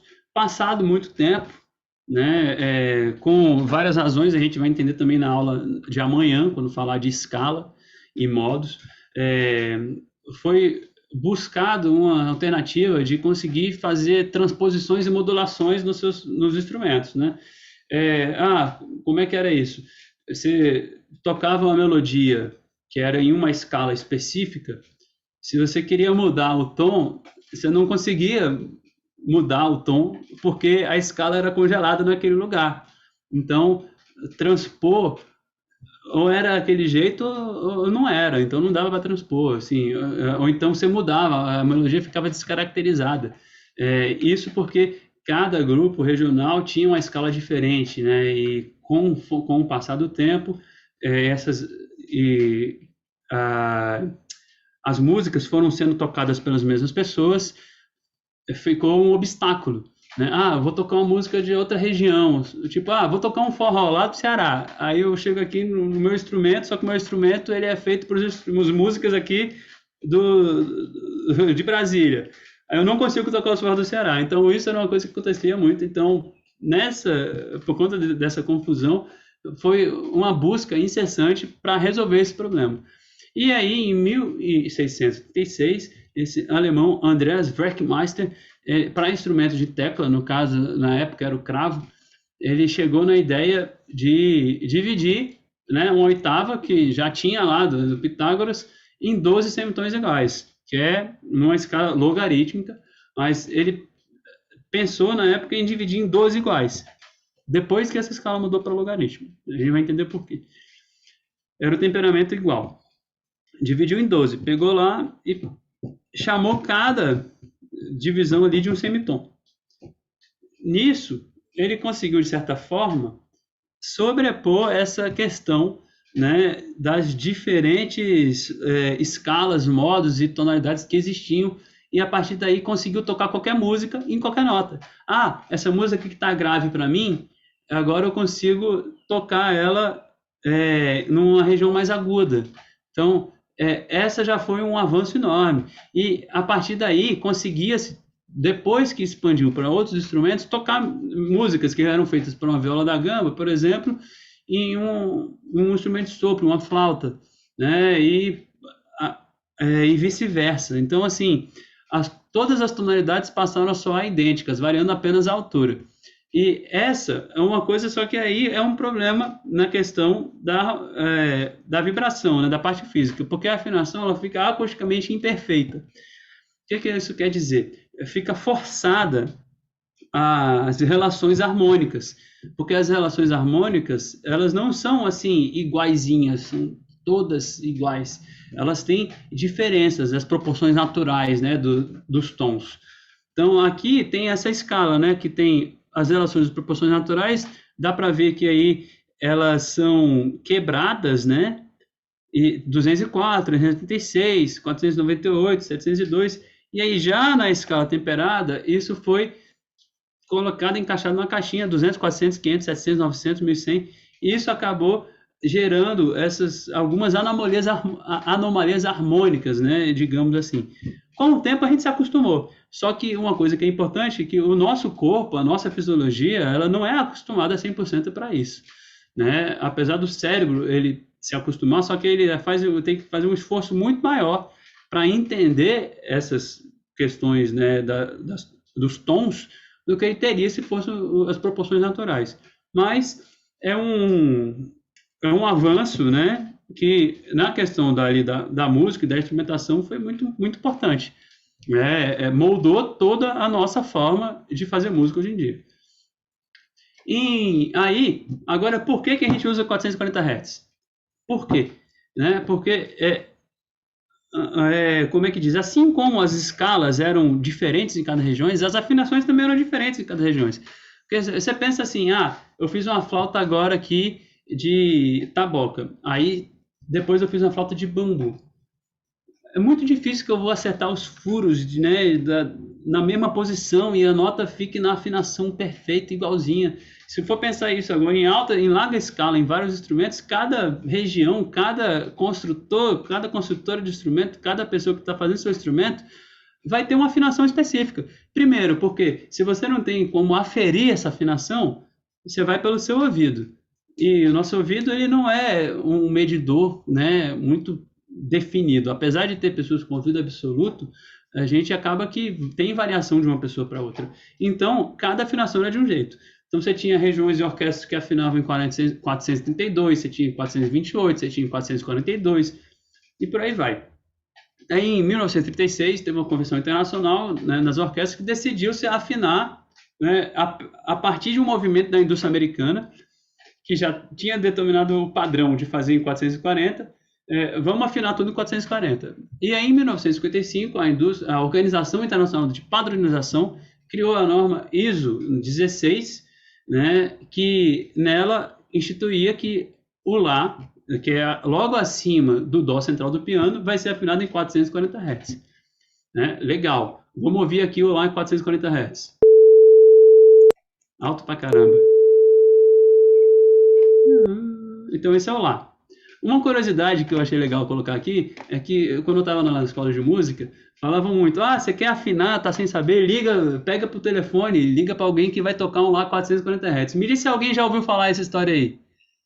E fala aí no chat se vocês já ouviram falar que o Lá do telefone tem 440 Hz também, ou se nunca ouviram falar nisso.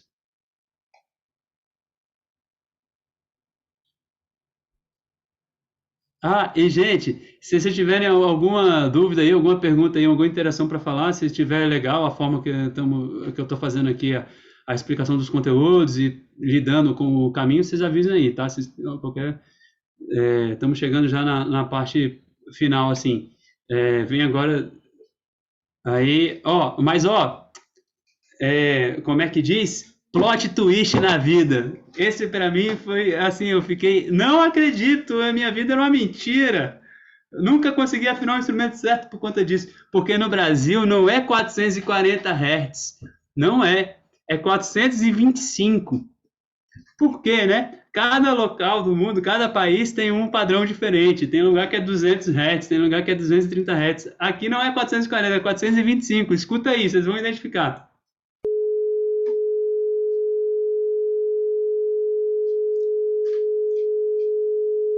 Aí depois faz o teste, pega o telefone aí, e eu fiz isso aí. Eu falei, não acredito, não acredito não. Peguei o telefone aqui, botei para tocar e eu falei, não é mesmo?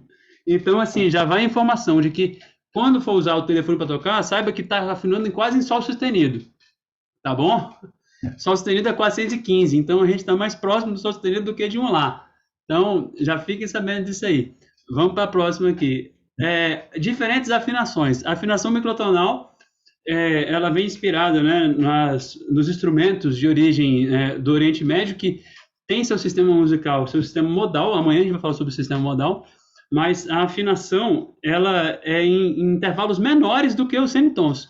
Né? No caso, a gente tem essa afinação aí, que é a do Part, que é a afinação justa, que ele faz esse diamante de afinações de divisões inteiras. Ele, em vez de usar o sistema temperado, ele divide coisas inteiras e são divisões menores do que semitons.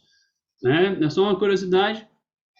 Afinações dos instrumentos do Oriente Médio da Ásia, né? Que são relacionadas às diferentes escalas e regiões. Cada região tinha uma escala específica, isso por conta de um instrumento que era fabricado só lá e não em outros lugares. Né? E acaba que quando você tem a globalização, a união de grupos e pega uns instrumentos diferentes, isso se mistura. Mas eu trouxe aqui para mostrar, para exemplificar algumas dessas escalas. Né? Essa aqui, o primeiro aqui é do Makam. Makam são as escalas da música do Oriente Médio, né? Do sistema musical árabe. Então a gente tem aqui, primeiro eu coloquei umas referências, né, ocidentais que a gente está acostumado. Um dó maior,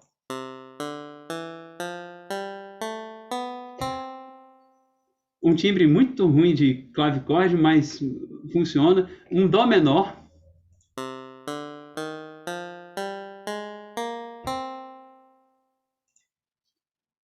a gente tem um dó menor harmônico, já vai chegando mais perto.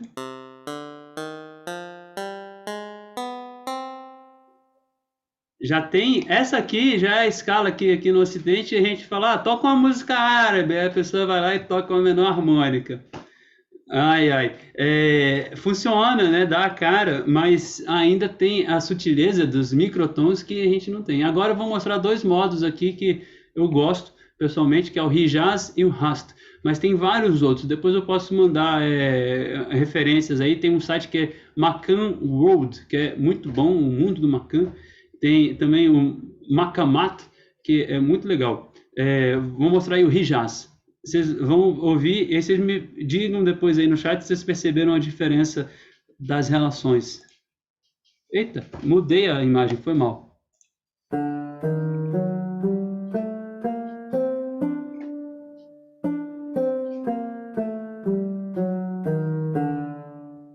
Isso é um alaúde árabe. Eu vou mudar de novo o Hijaz.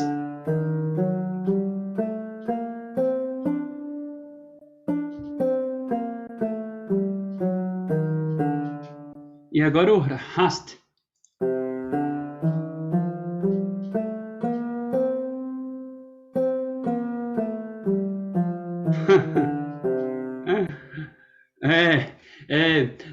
Tem que ver qual que é o modo, porque tem makam que não é utilizado em música dançante, tem makam que é utilizado isso é um negócio, um universo à parte, né? Tem que estudar, tem que fazer um curso só de teoria musical árabe para poder chegar nesse lugar, mas é legal a diferença, né? Outro exemplo aqui é o sistema musical indiano, né? O Svari e o Sruti, que está lá nos Vedas, que vai de 22 a 24 microtons. Para nós que temos ouvidos acostumados com a escala daqui, chega a dar um desconforto. Dá um desconforto mesmo. Tem que ouvir para poder se acostumar. Parece que está desafinado, mas quem está desafinado é o nosso sistema. Nosso sistema foi desafinado para poder encaixar, né? Aí aqui tem sistema musical indiano, várias notas, né, e os root, microtons, que vão de 22 a 24 microtons, né? Um sitar, por exemplo, você tem essa sutileza. E aqui são as notas da escala indiana, que amanhã eu vou contar sobre elas, né? O Saregama Pada Anissa, que é muito legal essa história. Aqui é para exemplificar, esse aqui é um ciclo de quintas, né? Que tem as tonalidades da música ocidental, né? Nossas notas, né? Aqui vai de quinta, então dó, sol, ré, lá, mi, si. Aí a gente tem fá sustenido, ré bemol, lá bemol, mi bemol, si bemol e fá natural. E aí aqui, tcharam! Esse aqui é o ciclo das notas do Makam, né? Você vê quantas opções tem a mais, né? Cada gominho desse aí é um grupo de notas. Agora eu vou para o indiano. O ciclo de notas é até difícil de carregar. Dos ragas indianos, né? E aí aqui você tem as notas, né? O Ga, o Ri, o Ni, o Da, e conforme isso vai se combinando, vai formando diferentes ragas. Aqui estão os nomes dos ragas, né? Dos temas. E as quantidades aqui no ciclo. Assim, é muita combinação, né? Aqui tem os ragas básicos, as formações básicas, né? E aqui tem as notas, né? Amanhã eu vou explicar o que significa, mas só para mostrar que como a gente vive um recorte musical muito pequeno, né? Então a gente tem que sair um pouco dele. Aí agora vamos para a etapa final e a gente abre para perguntas. Essa aqui é mais rapidinha. Vamos lá. Classificação dos instrumentos musicais. Esse é o sistema que a gente utiliza, né? Isso vem um sistema da academia, mas acaba que é muito prático de utilizar, é muito interessante e eu gosto dele, que é o sistema Hornbostel Sachs, de 1914, que ele classifica os instrumentos de acordo com a forma de produção sonora.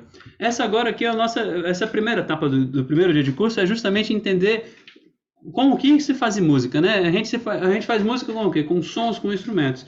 E na hora que a gente vai trabalhar tecnicamente, a gente precisa entender como esses sons funcionam e como esses instrumentos, né, geram os sons. Então, agora a gente vai para essa parte da classificação dos instrumentos musicais. Essa classificação, né, horn-borstel e sax, fica assim, com aerofones, cordofones, membranofones, idiofones e eletrofones. Ficou um N faltando ali. Eletronfones, parece que são instrumentos atômicos, subatômicos, né, mas eletrônicos. Vamos lá. Aerofones, né, são instrumentos de sopro que eles produzem a partir da vibração da coluna de ar, excitando os componentes físicos do instrumento musical. Sanfona, gaita, escaleta, né, madeiras, né, flauta, boé, clarinete, fagote, instrumentos de metais, trombone, trompete, tuba, trompa, pitos, órgão, né, o órgão que você tem o pedal que você vai pisando ali, ou então que ele já tem um rotor, ou uma pessoa empurrando fole, né, então, são instrumentos de coluna de ar. Né? O som ele é produzido a partir da vibração da coluna de ar. O material, a forma da boquilha e a dimensão do instrumento vai mudar o timbre. Quanto maior a coluna de ar, mais grave. Quanto menor a coluna de ar, mais agudo. Você vê o exemplo, trompete, trombone de vara. O trombone de vara ele tem uma coluna de ar enorme, né? Porque ela começa do bocal, faz todo aquele caminho ali da vara, né? E a vara pode ser alongada ou encurtada, e conforme a longa vai ficando também mais grave, e a campana. Então você vê aí um exemplo claro. Ou então você pega o didgeridoo, por exemplo, é enorme, o som gravão, e um flautinho, um piccolo, aí um pífanozinho é bem agudinho. Quanto menos ar, menos vibração, mais grave. Quanto mais ar, mais vibração, então é mais agudo. Então, por isso você pega um trompete, você quer fazer uma oitava acima, você tem que soprar 2 vezes mais forte para poder mudar de oitava. Você não precisa nem mudar de posição, ele já muda de oitava. Flauta também faz a mesma coisa, instrumentos de ar fazem de sopro, né? Aqui tem um exemplo, né, da coluna de ar se formando, a coluna de ar entrando aqui no instrumento de sopro e agitando aqui, né, as moléculas de ar ao longo aqui dos furos, né? Então você tem aqui os nodos e os antinodos em relação ao instrumento. Conforme você vai abrindo ou fechando, você diminui ou aumenta essa coluna de ar. Né? Aqui embaixo uma flauta transversal, né? Você tem aqui também essa entrada do fluxo de ar. Aqui, ó, lembra lá do fenômeno acústico, né? De difração, você sopra aqui, já tem uma produção, né, de som quando você começa a soprar, e então essa mudança aqui, o tamanho da abertura vai interferir na produção, né, do som. Bocais de instrumentos de metais, isso é mais clássico, porque você tem que fazer uma embocadura, você tem que, né, imprimir um lado contra o outro, e você faz isso aqui, só que esse som, quando você bota no orifício, né, do bocal, e ele reduz aquela passagem, ele já muda esse timbre, né? Então, a gente tem o fenômeno acústico aí também acontecendo. Aqui, alguns exemplos, né, de instrumentos de metais e madeiras. Tem saxofones aqui, tem clarineta, trompete, trombone. Aqui tem famílias das madeiras, flautim, piccolo, né, flauta, oboé, fagote, clarone, contrafagote. Acordeon, né, concertina. A palheta aí é uma zurna, é um instrumento que origina, né, o instrumento de palheta dupla, né? Esse aí é lá de Portugal, esses aí. Mas ela vem de instrumentos, né, zurna, duduque, do Oriente Médio, né, que são os originários do oboé. Acordeão, flauta, gaita de fole, flauta transversal. Aí agora a gente chega em cordofones. Cordofones são instrumentos de corda que são aqueles que o som é obtido pela vibração das cordas. Cordas podem ser dedilhadas, percutidas ou colocadas em vibração com um arco, friccionadas. Ele tem violão, baixo, guitarra, cavaquinho, bandolim, oud, banjo, pipa. Pipa é um instrumento chinês. Aquela foto que eu mostrei lá tem, vai mostrar de novo. Cimbalom é um instrumento, né, tipo é parente do piano, né, que é como se fosse todo o encornamento do piano tocado com baqueta. Berimbau, piano, o cravo, né, são instrumentos de corda. Harpa, santum, é tipo uma lira, sabe aquela cítara, arco-íris, né, da infância, que é um instrumento muito, muito comum no Oriente Médio, né, tanto no Egito quanto no Irã e tal, né, na região da Pérsia ali.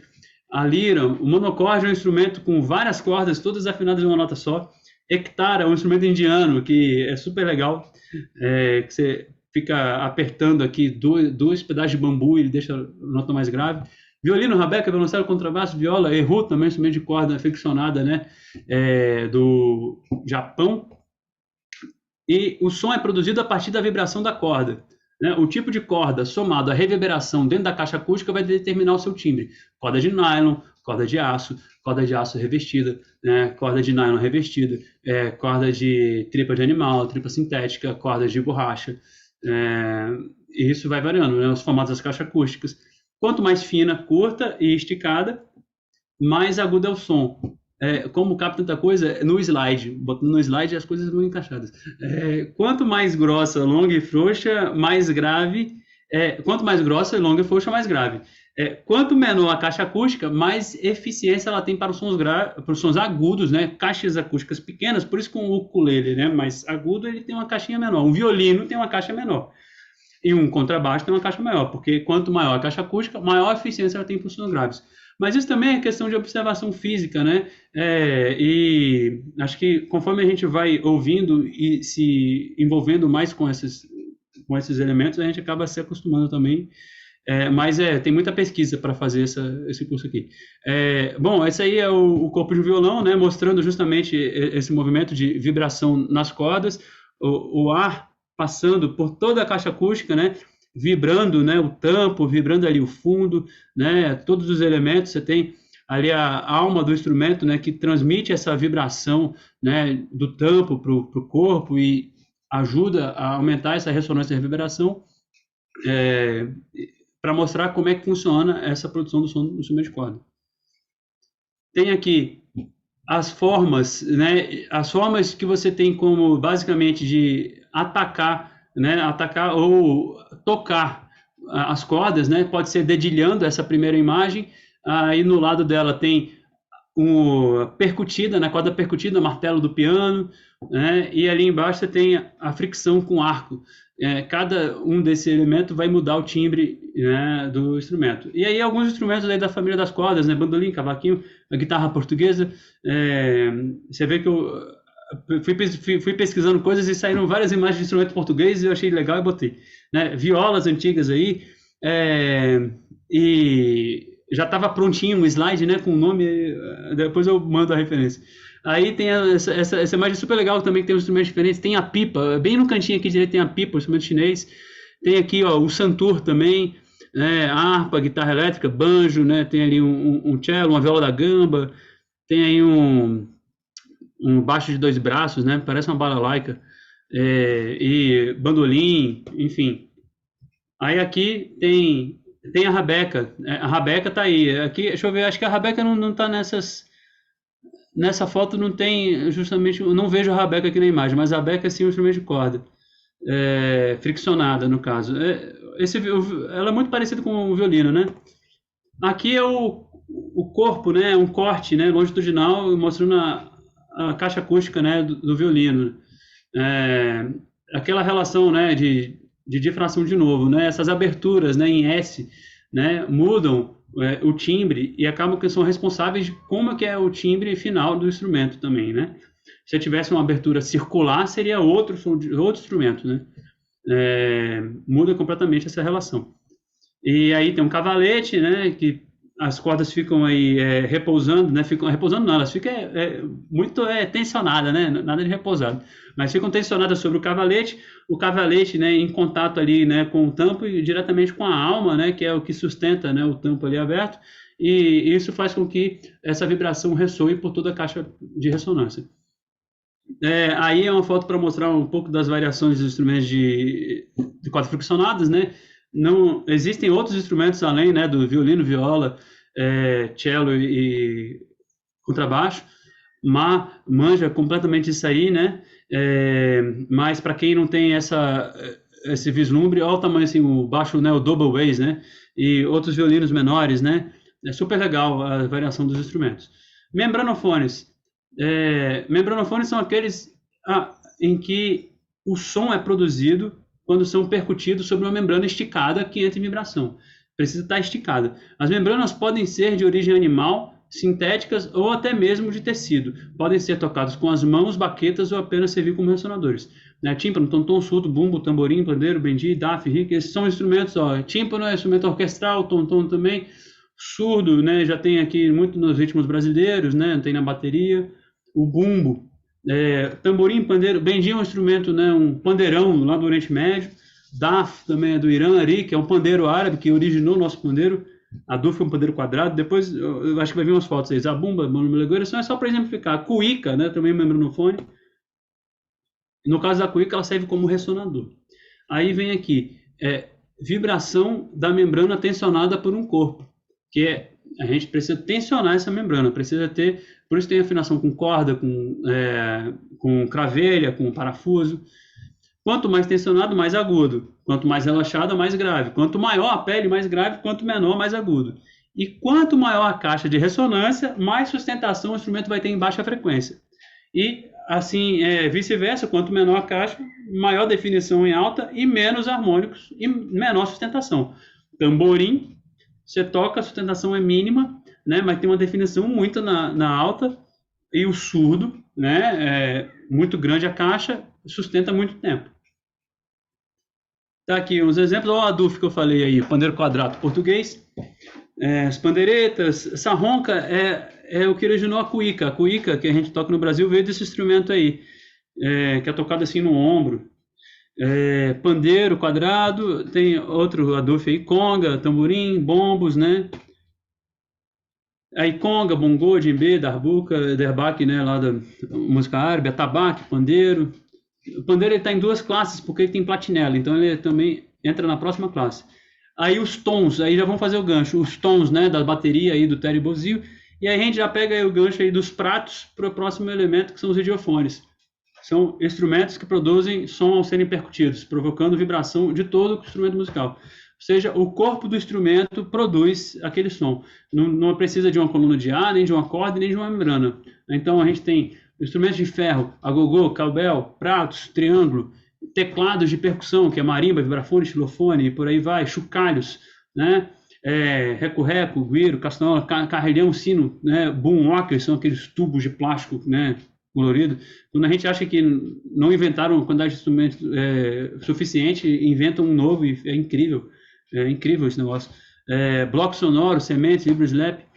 Aí vem aqui, a vibração do corpo sonoro do instrumento é responsável pela formação sonora. Podem ser de percussão direta ou indireta. O timbre varia de acordo com o material, formato, forma de tocar e tem possibilidades infinitas. Vamos ver aqui algumas fotinhas, tem aí vários, né? No lado direito aqui, não sei se está aparecendo no lado esquerdo para vocês, mas tem os pratos, né? São instrumentos sinfônicos, né? Pratos, sino, carrilhão, triângulo, caixa cinesa, que é um bloco, né? Um bloco de madeira. Celesta é um instrumento de teclado que tem teclinhas metálicas, né? Tipo um glockenspiel, tipo um vibrafone dentro, aí você martela tocando com o teclado. Marimba, xilofone, gongo, tantã, guizo. Aí ali você tem a cuíca, ela está em dois também, porque quando você faz a fricção no palito, né, no gambito, você já está gerando som, só que é a pele que ressoa para deixar o corpo sonoro. Então, cowbell, clave, carrom. O carrom tem até uma discussão, porque aquela tampa de madeira funciona como uma pele, né? Mas não é uma membrana. E fica essa discussão aí. Tem mais aí instrumentos. Aí pode tirar o bongo. O bongo aí, eu falei, vou mandar essa foto aí. Era para perguntar, né? Qual que é o instrumento que não é idiofone, né? Não perguntei, mas tudo bem. O tempo está acabando, eu tenho que abrir para as dúvidas. Aí tem aqui várias coisas, né? Tem ali um tipo de clock ali embaixo, tem umas guimbardas, aqueles instrumentos que fazem tom, também são idiofones, steel drum, sino, né? Ali calimba, tempo block, carrom, outros instrumentos, né? Muitos exemplos. Para acabar, os eletrofones, instrumentos elétricos, né? Que surgem juntamente com o desenvolvimento do áudio, né? É uma categoria que foi introduzida por Galpan em 1937, nesse livro aí, Textbook of European Musical Instruments, para permitir uma representação de instrumentos que vêm através de componentes eletrônicos, né? É uma categoria que é muito associada a esse sistema do Horn-Bones and Sachs e Mahillon, que é esse sistema que a gente está falando. E aí, um Ondas Martenot, que é um dos mais antigos instrumentos eletrônicos. Eu vou mostrar na foto aí: órgão eletrônico, piano digital, sampler, sintetizador e o theremin. Hoje, nossos próprios computadores são instrumentos eletrofones, porque você tem sintetizadores, né, digitais que produzem sons, mas todos esses instrumentos eletrônicos precisam de caixas de som. Então, eles também vibram, né? baseado em síntese sonora a partir da geração de um sinal ou ruído em componentes eletrônicos específicos que modificam o sinal de um áudio para formar novos sons. Mas a vibração também acontece pois dependem de um alto-falante para a produção do som. Então, sem alto-falante, não adianta de nada. Esses instrumentos são do período posterior ao nascimento do áudio. Vamos ver aqui uns exemplos. Tem aqui o primeiro, né, é um theremin. Tem um vídeo, né, dessa instrumentista tocando. Depois eu vou compartilhar, né, com vocês. É incrível. Isso foi uma das primeiras aparições, né, do theremin na televisão. E no lado aqui é um Ondas Martenot, que é um dos instrumentos, né, mais antigos dos instrumentos eletrônicos, que ele tem esse prato metálico, uma caixa de molas e tem esses instrumentos de corda e que você consegue interagir com o instrumento, né? E fica tudo interligado. Nesse teclado aí também fica uma cordinha de borracha que você pode puxar e variar o pitch. É muito legal, é muito interessante. Dentro ele é todo valvulado, né? Tem aí já o órgão eletrônico, aí uma parede de sintetizadores modulares, né? Analógicos, ali vem do desenvolvimento do Moog, mais sintetizadores, vários tipos de sintetizadores. Eu acho que das classes, né, desses instrumentos, a mais variada em questão de timbres são os eletrofones, e dos instrumentos acústicos é a percussão. Há mais sintetizadores aí, né, sintetizador a rodo, né? Hoje tem muito mesmo. A produção, né, é muito mais fácil você construir, né, um sintetizador, se você for pensar da produção em massa, né, do que um instrumento acústico, porque você tem como imprimir o circuito eletrônico, enfim. Mas também não é barato. Aí, outras classificações utilizadas são os teclados, que esses aqui se encaixam junto com o piano, com teclados de percussão, que eu falei, marimba, vibrafone, né, e outros, eles são agrupados no grupo de teclados, porque são todos teclados, sanfona. Beleza, estou fechando aqui. A altura das vozes, embaixo, contralto, tenor e soprano. A tessitura, é aquilo que eu já falei antes, que é a região, né? Se ele está mais para o grave, está mais para o agudo, e quais são os elementos. E aqui para mostrar só a formação da orquestra, né? De como é que funciona a posição lá, que a gente falou de orquestra. E na sexta-feira a gente vai fazer uma audição de orquestra. Bom, tem alguma dúvida aí, gente? Alguma pergunta? Hoje a gente falou sobre música, parâmetro do som, fenômenos acústicos do som, afinação e classificação dos instrumentos. Bom, eu sei que é muita coisa, é muito assunto, mas, como é que diz? Para a gente aproveitar esse tempo e para a gente se instrumentalizar, tem que aproveitar essa oportunidade, né? Então, quem tiver aí alguma coisa para perguntar, alguma coisa, né, para tirar de dúvida, alguma coisa que achou que faltou, fica à vontade aí para falar, nesse tempinho que a gente resta. Tomar uma água.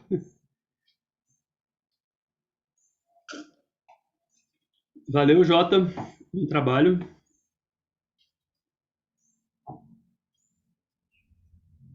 Sim, fantástico, Thiago. Acho que uma coisa que é muito legal é que assim, esse conteúdo agora vai para a posteridade, né? Assim, a gente está que a gente está apelidando carinhosamente de biblioteca do Labifaz, que são onde estão indo todos esses conteúdos, né? Então, não só para nós estamos aqui presentes, eu acho que foi muito interessante, assim, né? Eu acho que principalmente porque abriu caminhos para pesquisa, né?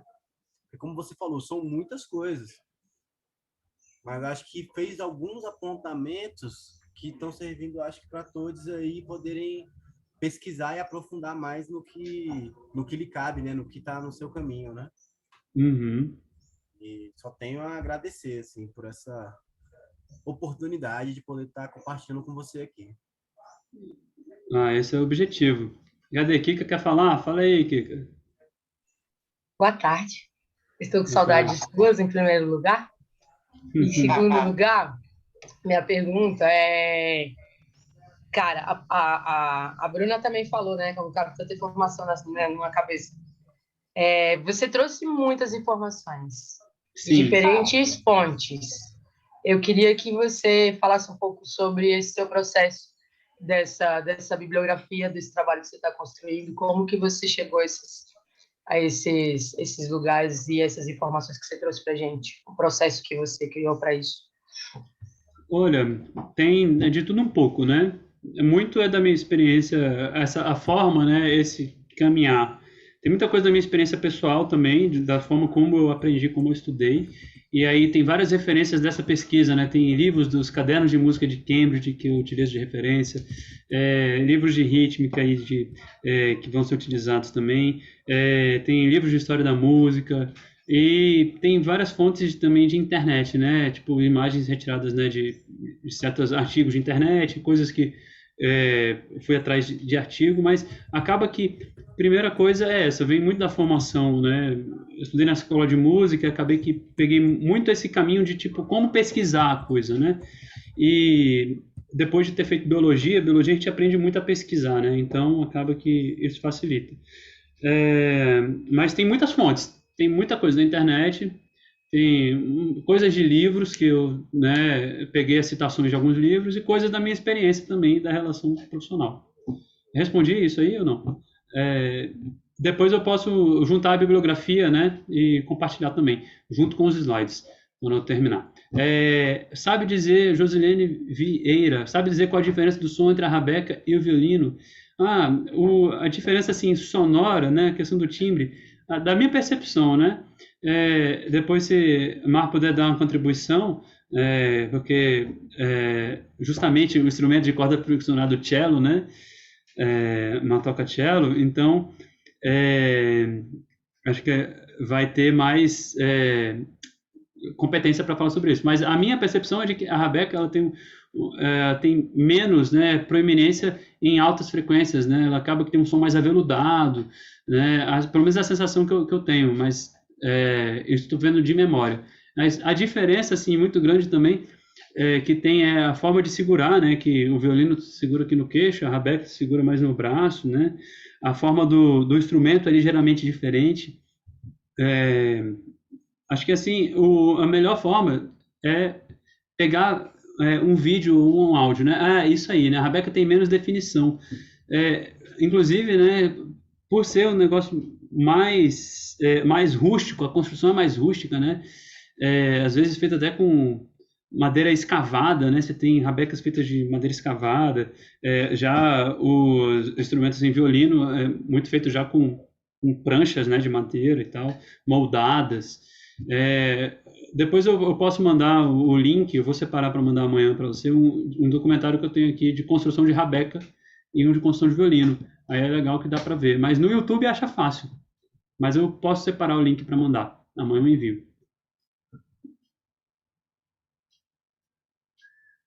E aí, mais alguma coisa? Então, eu queria agradecer novamente aí a presença de todos que estão aqui, né, prestigiando esse momento, né? Acho que para mim é muito, muito importante estar compartilhando esse conhecimento. E é uma coisa que, como é que diz? É uma formação que acho que na própria sociedade brasileira acaba sendo deixada um pouco de lado, né, pelo sistema político. Então a gente precisa se juntar para compartilhar essas coisas, né? E a gente precisa se juntar mesmo, porque isso abre as nossas fronteiras, abre os nossos horizontes. Muita coisa, né, João?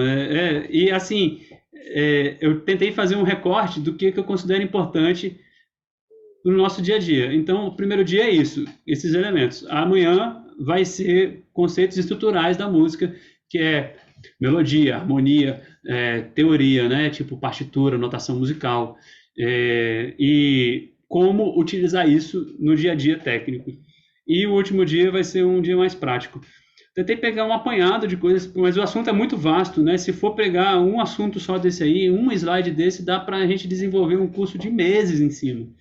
Então, eu quis fazer pontes para usar vários conceitos e, como é que diz, e deixar aí à disposição, né? Quem quiser se aprofundar sobre alguma coisa pode entrar em contato comigo, né, nas minhas redes sociais, pode pegar meu telefone, que eu mando mais material de pesquisa e referência.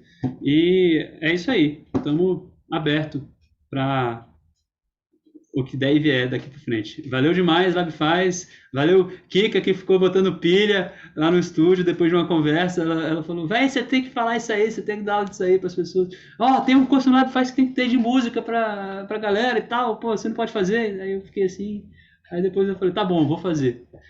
Então, valeu, João, obrigado. Boa tarde aí para todo mundo. E reflitam aí as caramiolas, pensem aí nas coisas, que amanhã tem mais. Nem sempre sou pilha errada. Eu nunca é pilha errada, não. Aqui é só. Então, até amanhã, gente. Amanhã, nesse mesmo bate-horário, nesse mesmo bate-canal, com novas bate-informações. Bate porque é percussão, né? Percussionista. Então, é isso aí, gente. E depois fica o convite para quem não conhece o Espaço Lima Cruz, que é o meu estúdio, né? Para ir lá conhecer, para a gente trocar uma ideia. Não podia acabar sem trocadilho, né?